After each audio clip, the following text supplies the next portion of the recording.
Hello everyone, I'm Dr. Darsha. And I'm Dr. Altamash Raja. And welcome to Medicine Redefined, a podcast where we will explore the often overlooked but necessary components of health, what we consider to be the fundamentals. We will investigate topics and practices that can give you and your patients the best chance to optimize a healthy lifestyle. It's time to move the needle forward and put the health back in healthcare. Our guest today is Dr. Jim Eubanks, a board-certified physiatrist and newly minted attending at the Medical University of South Carolina. Dr. Eubanks was a former chiropractor, and he graduated from the Furman University in Greenville, South Carolina. He received his medical degree from the Brody School of Medicine at East Carolina University, and then graduated with distinction in research. He completed his residency in physical medicine and rehabilitation at the University of Pittsburgh Medical Center, where he served as academic chief resident, and then he subsequently completed a fellowship in spine and musculoskeletal medicine, as well as health policy at UPMC. If you went back to our previous episode, 121, Christopher Standard was actually the mentor and program director for Dr. Eubanks. It's safe to say that Dr. Eubanks is an emerging leader in the field of PM&R, especially when it comes to spine care.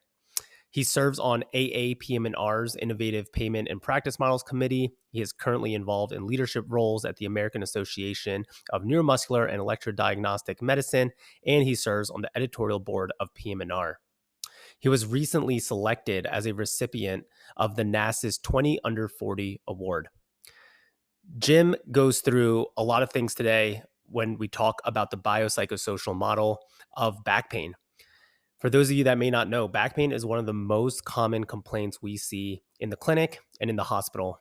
Almost everyone deals with it at some point in their lifetime, whether it's transient or whether it's chronic. Back pain can be very complex. And so we talk with Jim about the things that we can do to interview patients. How do we think about different models and frameworks? We also discuss medications like gabapentin and the risks that many people suffer because we so overly prescribe. And interestingly, we start with Jim's perspective on Buddhism and how he learned mindfulness and how he uses the concepts in his own practice. We talk about a lot, so let's get to it. Enjoy the episode. All right, listeners, Jim Eubanks is here across the screen with me and Altamash. For the listeners that don't know, I've known you, Jim, for about 4 years now, coming up on 4 years. Yeah, I was a fourth year medical student, rotating at UPMC, where you were a second year resident, and then since then we've kind of kept in contact, helped you out on some PM&R recap ventures, met you at some conferences as well. So appreciate you making the effort, man, staying in touch, and it's awesome to have you on here for the podcast. It's great to be here. I really appreciate the opportunity and look forward to chatting with you guys. Yeah, I think an interesting place to start would be your Buddhist learnings. And, for those that don't know, I kind of did a little bit of deep dive on you, Jim, and I saw that you did a podcast probably back in around 2013, talking about how you kind of delved into Buddhism, how you took it up as a practice. You've always been interested in kind of world religions. Take me through a little bit about how you got into Buddhism, and are you still practicing it today? Yeah, great question. So the way I got into that, actually, back when I was 16, I started playing lacrosse in high school and wanted to sort of complement my physical training with some mental training. And so I started studying mindfulness meditation. And that was really early on, obviously, as a 16-year-old. And so by the time I was 17, I developed a rather acute presentation of an illness that required emergent surgery and a number of hospitalizations after that point. And so I found myself relying on some of that training for health reasons, right? And I grappled with these questions about why this kind of thing happened to me, but bigger, why it happened at all. And in particular to people who had less family support resources than myself. And so during all of that time in the hospital, I was there continuously for over 16 days at one point. And I contemplated some of the big questions of life, and the mindfulness training stood out as a tool to help me during that period. I continued studying mindfulness meditation and sort of dived into the historical development of mindfulness a lot more, and had a number of really important people who had applied it very pragmatically, including David Shaner, who is a PhD and was the chair of the philosophy department at Furman University, where I was an undergrad. And he and I became very close. In fact, we stay in touch to this day and speak frequently. And he's planning to come visit me when I move to Charleston pretty soon. He was at my wedding, and so he applied it in business settings. So he was a pretty high level Ki Aikido practitioner and studied in Japan for a while, and then started applying a lot of those principles to business. And so he worked with a number of major companies, including Gillette and companies all over the U.S. And so through that, I started to incorporate some of that into healthcare, and have continued to do so, especially with chronic pain. Why did you feel like mental training was necessary along with the physical aspect? Yeah, that's a great question. So, in order to optimize the physical training, I felt like the mental element was essential. And that is to stay with those more challenging physical moments, right, where we're pushing ourselves further than we are perhaps used to and comfortable with. And so preparing ourselves mentally and having the fortitude to persist in the face of challenge was the application that I was after at that time. And again, I applied it to my health endeavors. How old were you at this time when you came to that realization? Yeah, I mean, so this was, I started toiling with this when I was 17. So it was February of my senior year of high school when I was preparing to start lacrosse practice actually for that season, and was really catapulted into this urgent health situation where I required surgery, and surgeons at the time in Charlotte, North Carolina, where I was, were consulting with surgeons in Texas, and trying to gather information about how to handle my situation. And so it was pretty scary, right? Especially as a 17-year-old. And that really framed a lot of my thinking, not only about life, but healthcare. And so that's when I really started to develop an interest in healthcare, even though I ultimately traveled on this rather long, circuitous pathway to get there. Yeah. And so you mentioned now the most recent application, the lessons that you've extracted from that journey of kind of, building upon mindfulness is you've started applying them to your chronic pain population, right? And I mentioned to you offline a couple of weeks ago, I had a lengthy and informative conversation with your program director where we're talking about essentially what are the things that we're getting wrong, which seems to be a lot, right? Hence the podcast, hence the inception of the podcast. But we're also always interested in about how can we do it better. I know you have some strong feelings about a lot of things, and we'll touch on some of them. But as we were just chatting about briefly, is one of the most prevalent issues in musculoskeletal medicine, which of course we have to talk about because we're three physiatrists sitting in a room here, is back pain, right? Yeah. And I'm so happy you brought up the importance of mental training along with the physical training. And I think that's a good segue in talking about just chronic pain and back pain in general, because almost every patient that I see when we have chronic pain in nature, right? This is kind of where we start. Like I usually write down on a board, I'll have, we have the physical component, the emotional component, which you can interchange with psychological if you'd like. And you have the social component as well. Maybe you have a slightly different view of it. And then within that, right, we can branch out and look at different facets of that and how we can address those three things. But we do have to address those three things. I have the conversation. We always talk about the physical component. Everybody does. That's the old biostructural model, right? And the newer model, the biopsychosocial model, which we talked about time and time again, still some people who don't really understand it, and anybody who does understand it doesn't know how to apply it, right? There's a big gap in that. So with that long-winded of a stage that I've kind of set, is talk a little bit about how that, specifically the mental training, the mindfulness that you've kind of expanded upon over the last decade or so, that's helping you specifically with this difficult population of chronic pain. And maybe we could just, to keep it a little bit simpler for people to follow along, just talk about back pain. And so I think what you're asking is, how do I import that understanding and realization of the importance of mental training or the mental dimension into my care of patients with back pain. And so I think, first of all, it's back pain's very challenging because it's hard to say much that's new about back pain right now, right?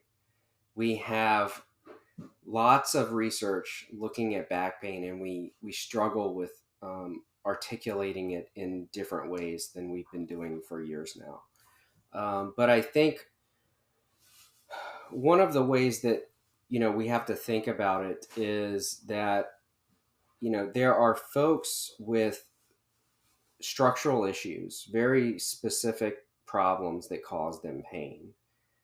At the same time, anyone who's had pain, especially back pain, for a long time has accumulated this framework through which they try to understand it and deal with it. And clinicians, physiatrists and others who deal with this have a hard time reconciling both of those things at the same time, because it's not enough to just say, how's your sleep? Oh, your sleep's not bad. You need to do better with your sleep hygiene, right? Like it's not enough to do that. We have to really engage with behavioral change. And behavioral change is hard.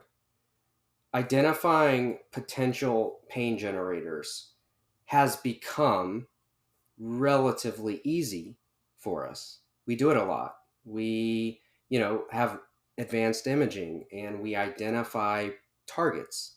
And we do that rather well in our training. But the thing that we still don't do well is reconcile that information with the overlay for the patient that is the psychological or psycho-emotional side of things, the sociological side of things, those different layers that create the experience the patient has, right, as a, let's say, person with back pain.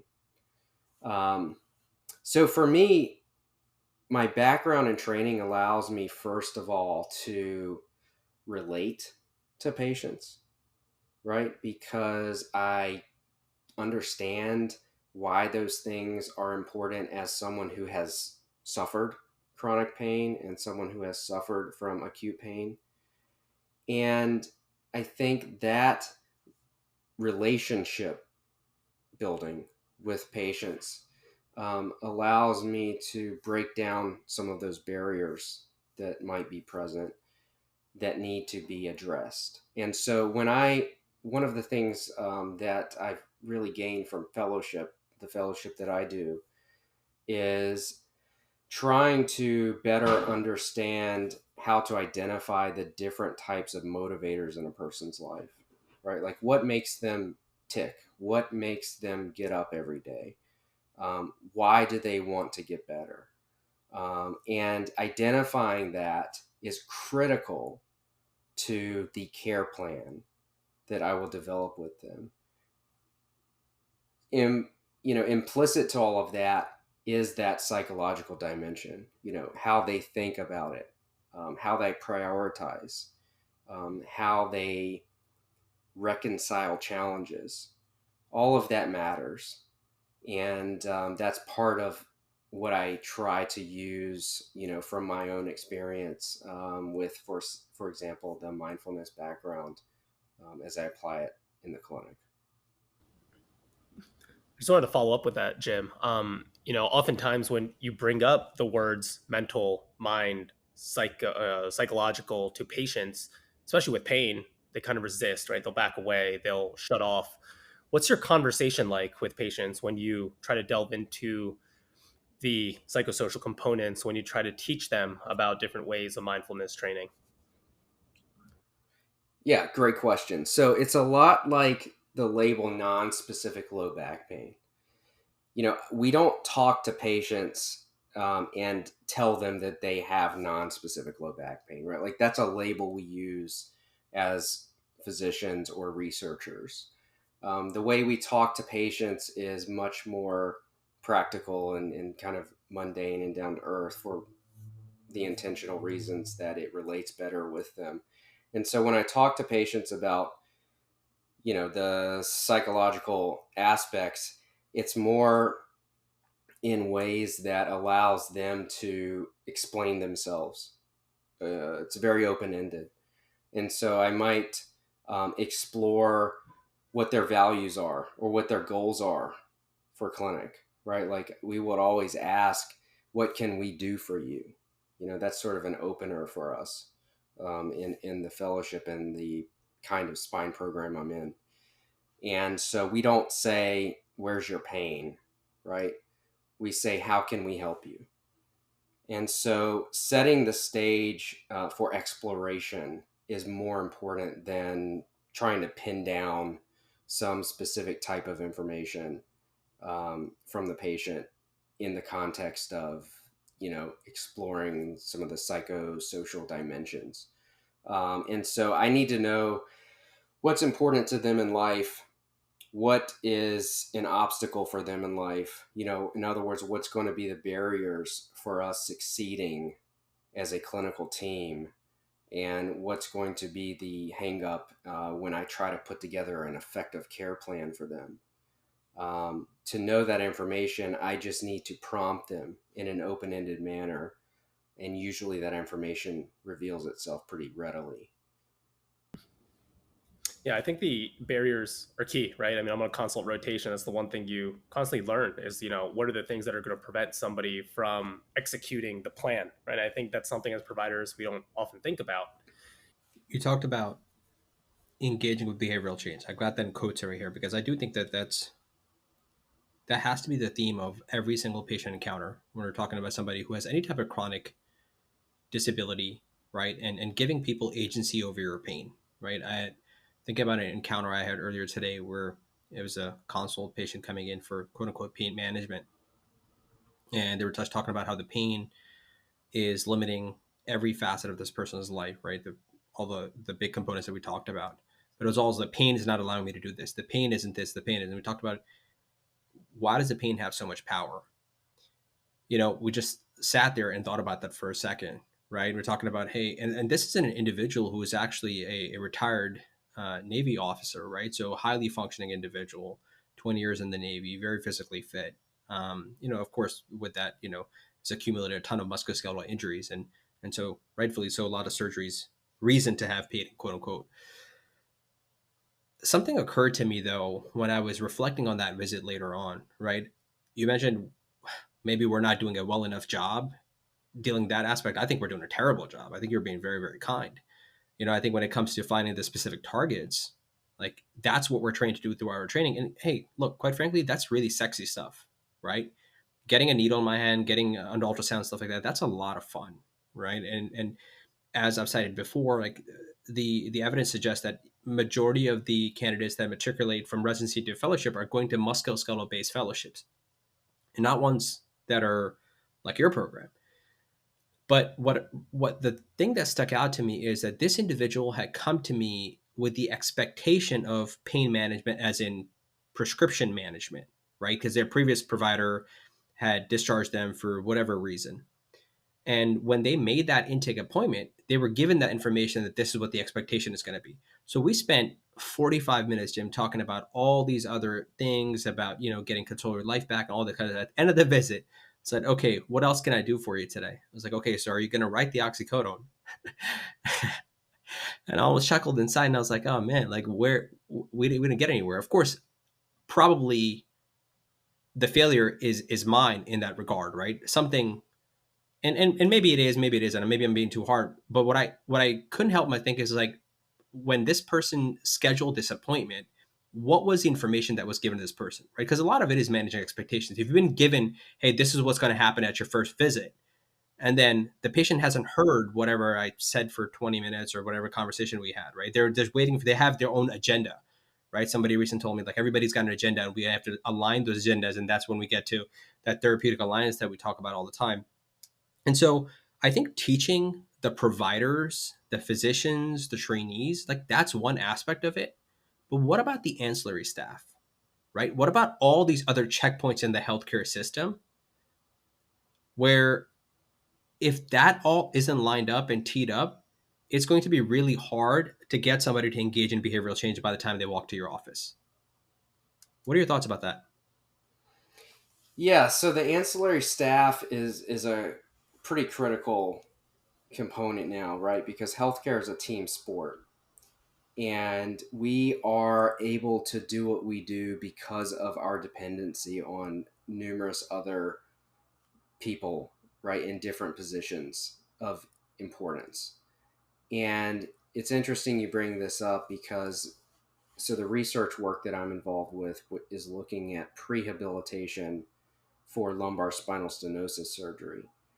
And in prehabilitation, we are very dependent on aligning office staff and nursing and therapists and physicians and surgeons on the same page so that we can essentially carry the patient forward in an effective manner, right, towards their surgery, which, you know, we hope is indicated for their condition and their recovery process.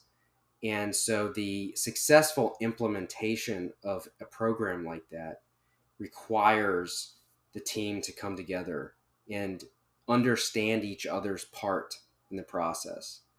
And so, from a pain standpoint, for me to effectively address the behavior change that I think is important for someone who's had pain chronically, I require the expertise of others. And I have to know what that expertise is, and I have to know how to identify the people who can get that expertise to the patient. And then I have to be able to develop the relationships to effectively utilize those resources, right? And so a physiatrist is in that role. That's something that we train for from residency on. Inpatient rehab is a really great teaching ground for those concepts. Increasingly, we're seeing it in outpatient settings, but historically, it isn't necessarily where it's excelled, that is, in outpatient settings. And so now we're carrying over many of the lessons from inpatient care and multi and interdisciplinary pain programs into standard outpatient care in ways that I think are ultimately going to be better for patients. And so I'm optimistic about that part. I think that, you know, as you alluded to earlier, there's a lot we do wrong in musculoskeletal medicine, and we're very bad scientists when it comes to musculoskeletal medicine. We're trying to play catch up with a number of other fields. But one of the areas of optimism to me is our uh, evolution towards team-oriented problem solving. Absolutely. I think about Kelly Starrett, right?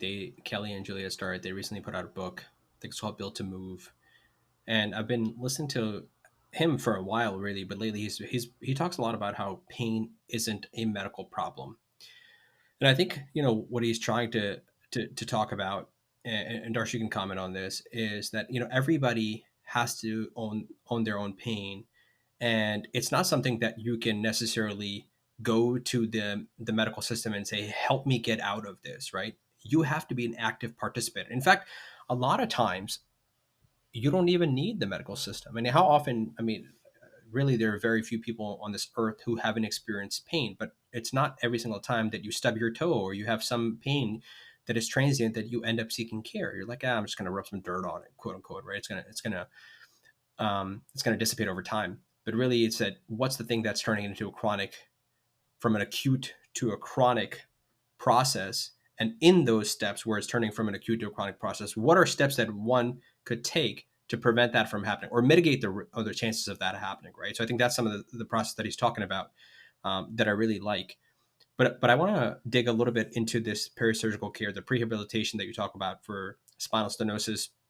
Maybe for people, elaborate a little bit on really what spinal stenosis is and how that is distinct from some other pathologies. I think people just really know sciatica, right? That's really what it comes down to. But some other key components, and then what lessons have you guys been able to extract from the research that you're looking at? And does it apply to other spine pathologies that are responsible for chronic pain or chronic back pain? Yeah, great question. So spinal stenosis is essentially narrowing of the central canal where the spinal cord and the cauda equina exists, as well as the foramen where nerves exit that canal. And it can happen at both or either place. Spinal stenosis is very common. It is age related. It is a degenerative process in most people. We can more simply think about it as arthritis of the spine and the loss of spatial or structural integrity that compromises sensitive soft tissues like nerves. And so spinal stenosis leads to typically pressure on nerves in ways that affects good blood flow and oxygenation for the health of the nerve, and thus can lead to pain. Sometimes it is classically known as being intermittent and related to position. And so when someone is standing up, we tend to close down the spinal canal and the foramen of the spine. And so it can put pressure or apply crushing forces onto nerves. And that's why people become symptomatic in that position. And then when they sit or flex, like a shopping cart sign, as we sometimes call it, then they are relieved of that neurogenic claudication. And so spinal stenosis is very common. Radiographic stenosis is more common than symptomatic stenosis. There is some discrepancy as to who has symptomatology when it comes to imaging. And so sometimes there's a mismatch between what we see in an MRI, for example, and what someone may experience. That discrepancy has really gotten us into a lot of trouble because if you, for example, inject or operate based on radiographic findings and do not correspond the symptomatology of the patient, then naturally we may not get the result that we're aiming to get. And so a very small subset of people who have stenosis have such a relentless version of it that they end up on the pathway towards surgery. And so surgery can open up the space that has been lost and allow nerves, at least theoretically, to have more space. And we call that decompression. And so often with decompression in an older spine, we will also fuse it for improved stability of the spine. And so that's really what we're talking about, is surgery for people who have severe stenosis that has usually been going on for a long time chronically. This is not an acute process. And have tried conservative measures and have not been successful with conservative management. And so what happens is that a lot of these folks, because it's a chronic process, have developed beliefs and behaviors around their stenosis to try to adapt, because patients ultimately make decisions and change their behavior to adapt, hopefully more successfully, to what they're confronted with, right? And so let's say that we have someone who for 5 or more years has been living a certain way, concerned that their spine is vulnerable and weak, and concerned that if they move the wrong way they may cause pain or injury to themselves, or they've been told this by other clinicians, which is often the case, and they're generally deconditioned because of this as well.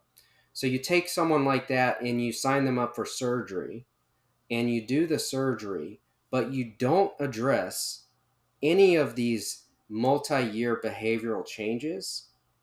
What we see is that a much larger than anticipated number of patients don't do well with surgery. There is always the possibility that surgery is not as effective biomedically as we would like it to be, right? So I have to give that caveat here. However, additionally, there is the concern that behavior change is not an automatic process just because someone undergoes an intervention. And this is what we're trying to do. So with prehabilitation or prehab, or more specifically in our case, we're studying educational interventions. And so we call it preoperative spinal education specific to lumbar spinal stenosis. And what we're doing with this multimodal approach is trying to equip patients before surgery with ways of shifting their thinking and ways of shifting their behaviors so that they're more prepared to change and adapt after the surgery takes place.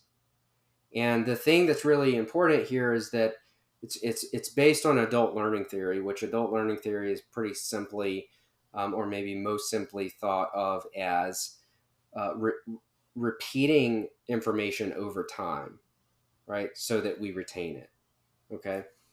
And what we're doing is we're creating a common language across staff and across the clinical participants so that they're saying the same things and reiterating the same messaging. And we are ensuring that patients are using certain types of information as their resources and not relying on things that maybe they're being told by a neighbor, or maybe they're being told by a family member, or maybe they're Googling online or asking ChatGPT now, right? We're trying to make sure that we give them high quality information that we think, at least as a team of experts, is evidence-based. And we've so far in our pilot study had enough success with this, and we think that we have a positive signal to proceed with a larger trial. And so that's kind of where things are heading ultimately. I want to be clear for people, because I think often when trainees, providers read notes, they'll say, "Oh, make sure you follow a good spine hygiene, some sort." And I think that's not what you're saying, right? That's kind of what you were talking about when people are like, "Hey, don't move this way. Make sure you have good posture," and that things that we're going to talk about. Mm-hmm. But can you, just so I have a clear understanding, can you walk me through what something like that might look like? Like, can we do some role play here? And if I'm pretending to, let's just say I'm that individual who has failed some of the conservative approach. I'm kind of at the end of the road, so to speak, and I'm really headed for surgery, and I come have a pre-surgical consultation with you. And what are some of the key questions, some of the that you will ask to get an understanding of how where my mindset is in terms of my pain, and how would you help shift that to be better educated coming out of surgery so my recovery is better? Yeah, so we do use certain patient-reported outcomes, or PROs, including the PROMIS scores. So PROMIS is an NIH-developed standardized questionnaire that can assess different domains. So anxiety, depression, kinesiophobia, things like that. And so we'll use that information to help guide us. But most simply, this is a matter of interviewing the patient appropriately, right? This is a basic skill that we should all develop as residents. But interviewing patients to understand what their thinking is and what their thought process is, asking them if they're afraid of movement or if they've been told that certain types of movement is bad for them, those are things we must do. There's really no way around it. And, you know, when we understand what their thinking is, we can develop appropriate interventions. And so some people may simply be misinformed, right? That is, that someone told them not to bend over too far because it was bad for them. They have never bent over and had a bad thing happen to them, but they were told not to do it, and so they stopped doing it, right? That kind of person just needs the right information. There are others who feel that bending over causes them harm and perhaps have done it, right? And they've experienced pain. And so therefore they don't do it because they know from direct experience or from personal experience that bending over causes them pain. And so that person needs more of like an exposure therapy approach, for example, than just information, right? Like information's probably not going to do it for them. They need an actual training program that will help them progress from where they are right now through the uncomfortable sensations of bending until they get to a point where they're desensitized enough that they can do it in daily life, right? And they're not incapacitated from it.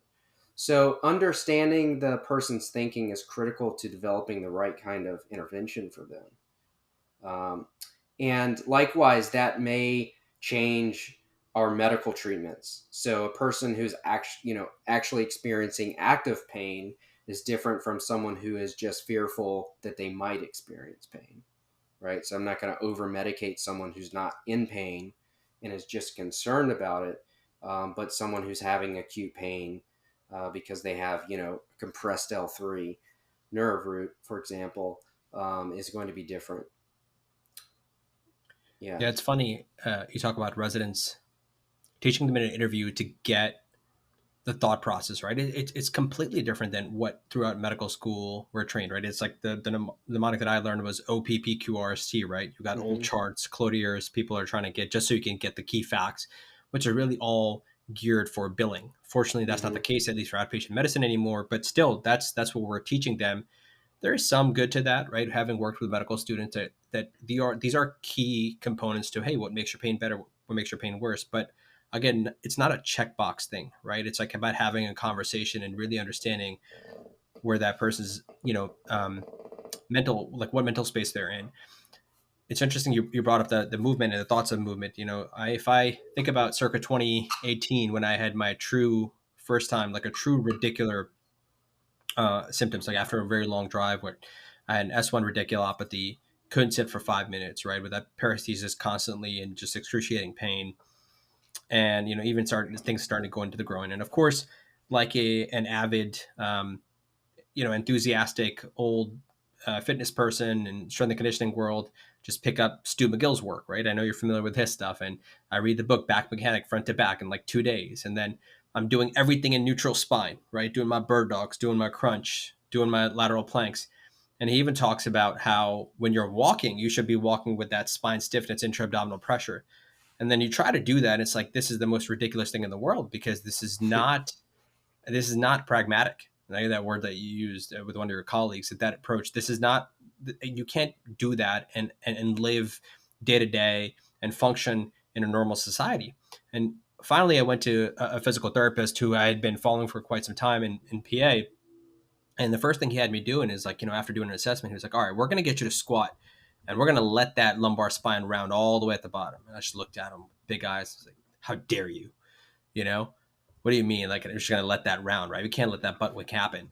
And I think it's just so important for us to realize that this pendulum swings back and forth, right?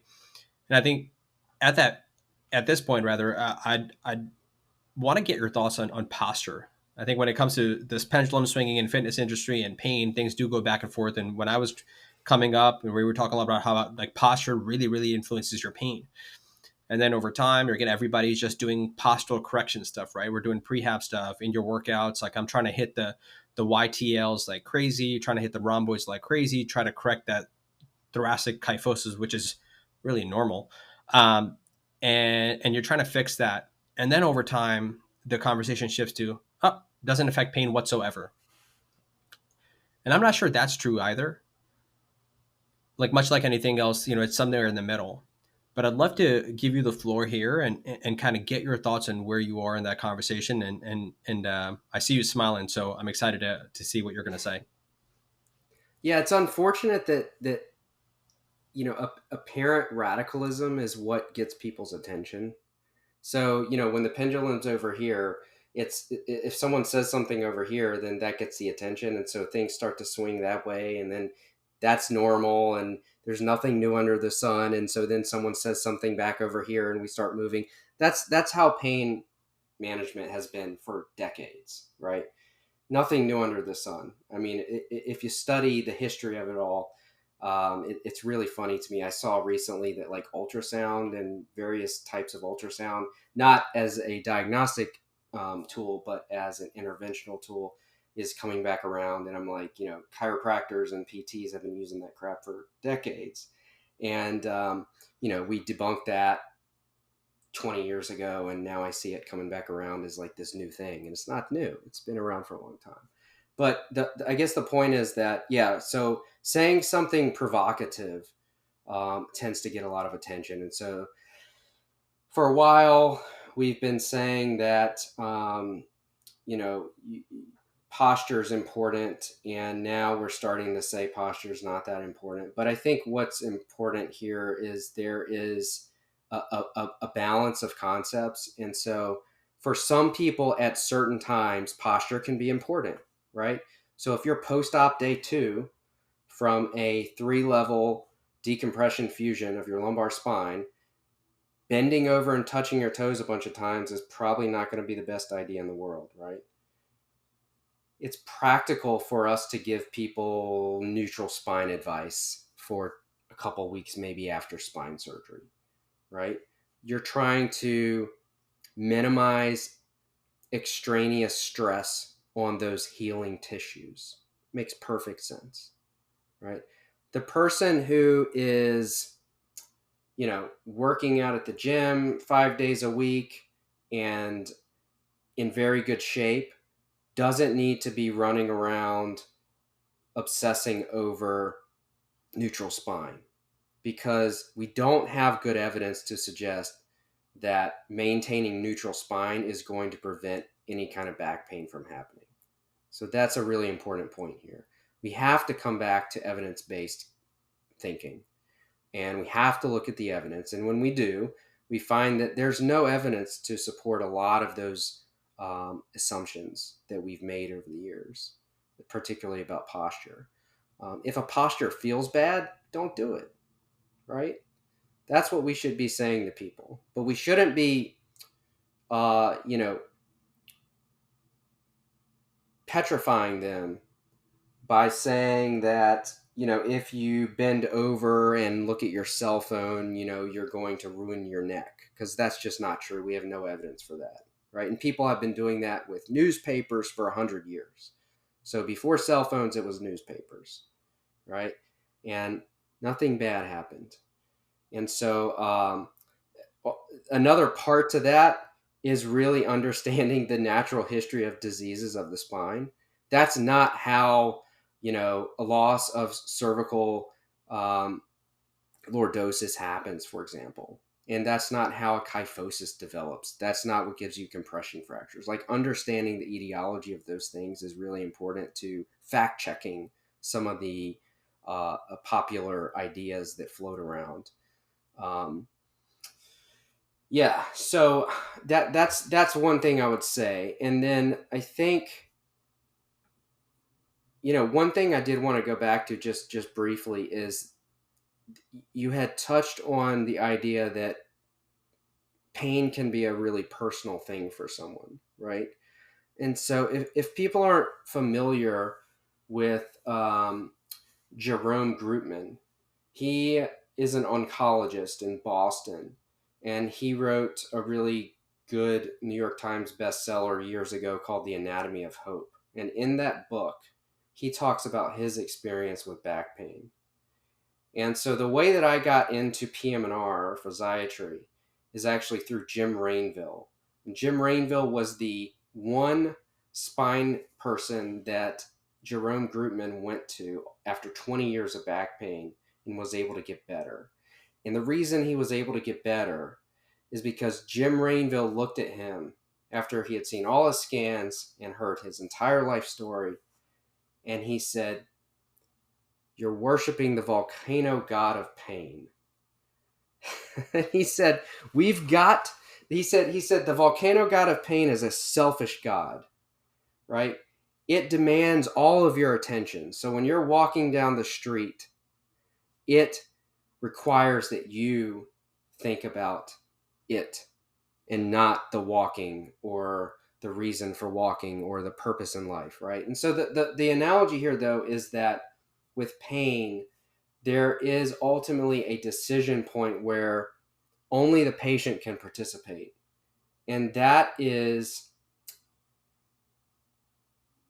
how much we're willing to invest in seeking some resolution for ourselves, right? And how much we are going to allow the externalized demands of the experience to take from us. And I think that that's really important. It's a hard thing to grapple with, but it's in chronic pain situations. I think it's important because, again, even if we have a really bad facet, if I've had this going on for 5 years and I have had neck pain for 5 years, I have accumulated all kinds of ideas, beliefs, and behaviors around my coping strategies for that bad facet and the neck pain that I have, right? And to undo all of that, or to start undoing all of that, we really have to be actively involved as a patient. As a really good physiatrist or physician or clinician, we have to be a really good partner in that process.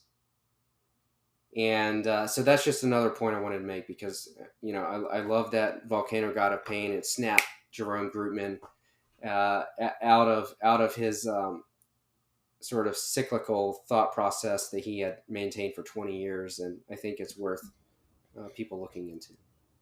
It's a great book. I have it over there as well. And it's probably the one line that I definitely remember throughout the whole book is the volcanic god of pain. So it's funny that you mention it, because whenever somebody comes with back pain, you try all these treatments, you're just like, it's because they're worshiping this, possibly because they're worshiping the volcanic god of pain. So I love that. I do want to stay on the same path, but diverge a little bit. At least talk about a medication that's known to all of us, right? Which is gabapentin, or more commonly in the brand name Neurontin, used for nerve pain, but I've seen it even prescribed for people with just musculoskeletal pain. About a year ago, I think you were on Twitter and you wrote a lot about the possible risks behind gabapentin and maybe why we're overprescribing it. Do you mind just taking us through a little bit about what those tweets were about, right? And kind of what your take is on gabapentin and how we should be prescribing it? Yeah, so gabapentin is a very bad drug at doing what it's supposed to do. So it's a terrible anticonvulsant medication, and so we don't use it for that reason, which is why it was originally developed. And over the years, we saw that a small percentage of patients with neuropathic pain seemed to respond to it, and so we began pushing gabapentin for that. And then, unfortunately, with the epidemic of opioid overuse, we started scrambling to look for alternatives. And gabapentin was high on the list of potential alternatives because it was thought that it was safer and not addictive and potentially useful in pain management. It had been used in multimodal pain management for a while before that point. And so it didn't take much to imagine that this neuropathic agent might be useful in, non-neuropathic states, and we just needed to try it more. And so that's kind of what happened. The issue is that, and I think the issue I have is that we don't have many great pain medications for people. And instead of owning that reality and being very diligent and scientifically aggressive in seeking out more appropriate options and developing more appropriate options, we are just using kind of crappy medications for that purpose and not acknowledging that they have problems. And so what happens is you get a lot of folks who already have issues with falling, for example, older folks, or those with neuropathies who were using this medication in, and it can cause somnolence and increase their risk of falls, and has indeed done so. And there have been a number of papers about this problem. And so we're creating this sort of iatrogenic issue for people. And I think that's sort of the summary of the concern that I have with gabapentin in particular. I do think it can be used in certain cases. And I think that we have to be careful about its overprescription. That's the main issue. Solid. Thanks, Jim, for going over that. It was definitely somewhat of a selfish question for me because we prescribe it so much. So I definitely just wanted to get the understanding. But yeah, absolutely. I think more and more of the attendings I work with have this understanding of starting at a low dose, starting it at night to at least hopefully prevent that grogginess. But I do see a lot of providers saying, oh my God, it's such a low dose. Let's just go up real quick, from 300 to 6 to 9. Even increase that frequency to 3 times a day. So it is a drug that I see frequently getting up titrated very quickly. So I just appreciate your thoughts on that. So we've almost been going at it for an hour now, Jim, but I do also want to just talk about your career as a whole, right? I think a lot of people, as I look on social media, look at you as a very young leader, especially so early in your career, as much as the work you're doing with spine and PM&R. But, people may not know that you had a career before medical school, which was being a chiropractor. How was, take us through a little bit of that journey. What made you take that leap from leaving chiropractor, that world, and then becoming a medical student, becoming a student again, I should say, which is, I would imagine, a tough thing to kind of think about, to say, oh my God, I'm going to go through 4 years again and then residency until I become again an attending and something that I can do without oversight. Yeah, I mean, I've got a few friends that I stay in touch with who have traveled this path that I have, and the fortitude that it takes to go back to school after having a different kind of degree and then a practice in most cases is rather large. And so, yeah, I mean, I was a chiropractor. I went to chiropractic school. This was the period when I was still being hospitalized intermittently. I missed a semester in college because of surgery. I had 2 more surgeries while I was in college. And I had some ongoing issues that took another 7 years or so after that to resolve. And after the initial surgery. And so, partly because of that and because of some good experiences with chiropractors in my family friend circle, I saw that as a viable entry point into musculoskeletal care. In retrospect, it did allow me to focus in on history and physical exam and behavior change questions, because that's all the interventions we had, right? Couldn't prescribe meds, couldn't do injections. And so, we couldn't work on an inpatient setting in a meaningful sense.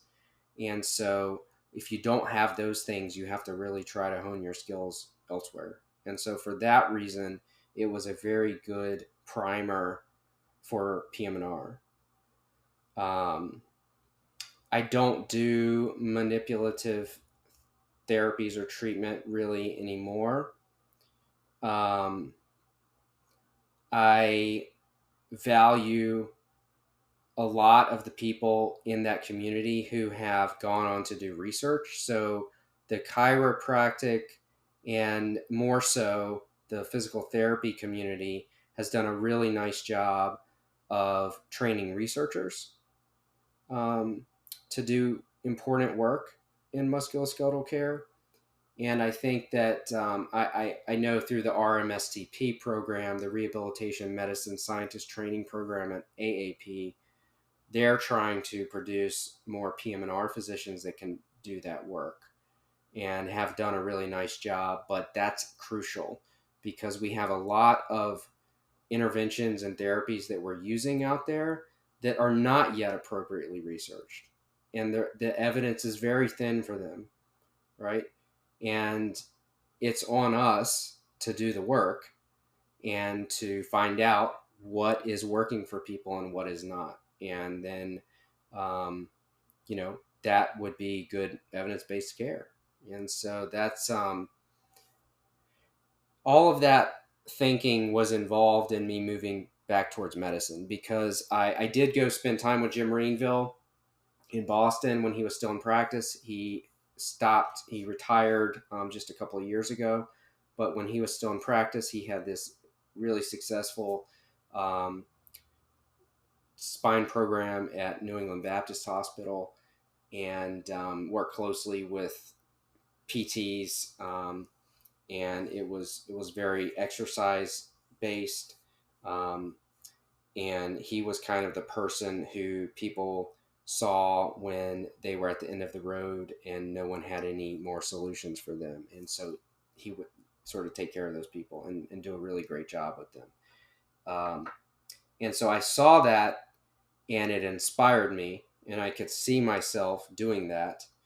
And I also realized that in order to have more impact with what I thought was good musculoskeletal medicine, I needed more cultural authority, and I needed a position where people would hear me more than if I was a chiropractor. And so that was a big reason for going back. It was a long road. Yeah. I just finished 9 years of this. So, 4 years of chiropractic plus a master's degree, and then 3 years out of chiropractic school working 2 different jobs in healthcare, and then going back to medical school in 9 years. And here I am. So finally out of the incubator. About time, man. About time. Well, let me ask you this real quick, right? So obviously with TikTok, Instagram, there's a lot of videos out there with chiropractors, doing neck cracks, back cracks, using different modalities. And unfairly, I think they've been mistreated, right, by the large population out there by saying, I would never go to a chiropractor. I've even had patients say this to me, that I would never touch it with a 10-foot pole, especially as they're coming in, for a pain consult. What do you advise patients to know before going to a chiropractor? Are there any questions that they should ask? Are there any qualifications that they should look for? Yeah, some of the things that I think I need to say may not be popular with everyone, but I don't think that spinal manipulation has a big role in the management of musculoskeletal conditions. We've been studying this for decades, and it's just fairly mediocre, like most things that we try. So it's not in my algorithm even for the treatment of patients in our spine clinic. But nonetheless, having said that, there are certain chiropractors out in the community who I know that are delivering really high quality musculoskeletal care just without medicines and without interventions. And they are people I would be comfortable and have sent folks to who the thing that chiropractors and PTs have that's really instrumental to good care from a programmatic standpoint is they have a lot of touch points with patients, right? They have more repetition where they spend time with patients in ways that it's really hard for physicians to. And because of that, folks who need that kind of guidance as they're developing new beliefs and behaviors about managing with the pain that they have, that can be a really crucial resource to rely on. And so those are the scenarios where I would utilize it, not specifically for manipulation. I don't send people for manipulation. I just don't. In fact, one of my favorite chiropractors out there who's fairly TikTok popular is a guy named Aaron Kubal. And Aaron's in Minnesota, and he usually spends his time debunking a lot of the bad ideas out there in the usually sort of manual therapy exercise world. But he doesn't do any manipulation, and he's someone that I would absolutely send patients to. Nice. I think we might have to reach out to Aaron and bring him on to the onto the pod here to talk about some shop. He So would be a yeah, great guest. yeah. I definitely follow him on social, Yeah. so he is good.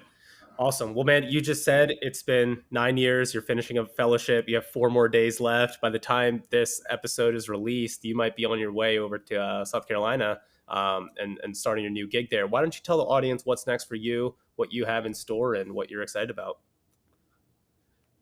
Yeah, so I'm mostly from the Carolinas, Charlotte in particular. My family, my wife's family is all in the Carolinas, and Dr. Amit Nagpal, who was in San Antonio for a number of years, is now the division chief at the Medical University of South Carolina within the Department of Orthopedics, and is developing really the first major academic PM&R presence in South Carolina. And it's my honor to go work with that team and help them build a program for PM&R. Matt Sherrier, who was a chief before me at UPMC, is there. He does sports medicine. And we have Renee Rosati, who did a NASS fellowship at Emory. She's there as well. And we're now in the process of developing the inpatient side of things before hopefully pivoting back towards general expansion of the program. It's really exciting to be in a place that has such a need for what we do as physiatrists and doesn't have access to it. And so being able to go there and build something new and have the ability to influence the culture of that program as it develops is something I'm really excited about. And I get to take my incredible, what I hope is an incredible wealth of knowledge here from Pittsburgh at UPMC and take it there to MUSC and see what we can do. I think we're all excited, Jim, because one of the things we talked about, it gets harder and harder to change your way of thinking, right? The older you get, the further along in your training you get, right? Because that cup isn't empty anymore, so to speak. And so you having the opportunity to teach, incoming residents and younger trainees who are kind of blank slates, I think that's the perfect opportunity to intervene when it comes to teaching a lot of things that we've been talking about, right? Those words about engaging the patient or engaging with the patient for behavioral change. Like, what does that mean, right? Asking the questions not to just to get the information for the note, but rather to really connect with the patient, to build that relationship with the patient. All the words that you use that we know matter the most. And so with that, the last question that we'd like to ask everybody is, about adding the health back to healthcare. But really, I think a lot what we've been talking about is adding the care. But, for the sake of staying true to our mission, I'm just going to ask you that question, and you take it whichever way you want, is how do we put the health back in healthcare? That's a great question. And I think a lot of people across healthcare at different levels are being confronted with this question now. Not just the clinicians, but the administrators. Everyone is aware, that healthcare is in an unhealthy state in America. And it's expensive. We're spending more and more every year. It's projected to be nearly 20% of our GDP by 2031 at this point. And we're not getting our return on investment. So despite all of this investment in money and time and trainees like ourselves, those who are supposed to benefit from it aren't. And to do that differently, I think it really takes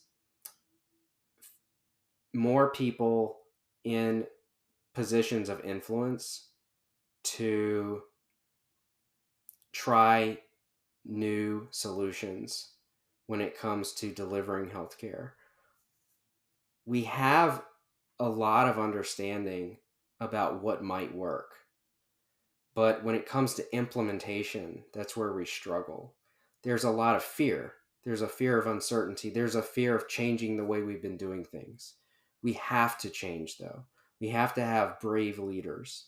We have to have people who are inspired to change. And I think that means, there has to be a different culture that ultimately takes root in a lot of our healthcare systems, which is not just our hospital systems and our outpatient settings, but health plans, insurers. They have to do things differently as well. So one way that I think we need to tackle this, though, is we do need more clinicians to be involved in the administrative side of healthcare, right? A lot of the decisions that directly affect people who are delivering care need to have more input and understanding by those who are delivering that care. And we have lost that over the past few years. And so I think more clinicians who are willing to learn those skills and to sit in those meetings and, develop a voice have to do so. Additionally, and really importantly here, patients have to be more involved, right? The people that are directly affected by all of these decisions and the money that's being spent, they have to have a voice. And that's something we have not done very well, if at all. And so we've got to engage them and have them giving more of their input so that we can understand what their needs are. And as we're out there experimenting, which is a process that's happening right now with different models of care, we need their feedback to find out what's working and what's not and adjust accordingly. So those are just some of the initial thoughts I have on that. 1,000%. Love it, Jim. Thank you so much for coming on to the podcast. Thanks, guys. It was my pleasure. Thanks, Jim.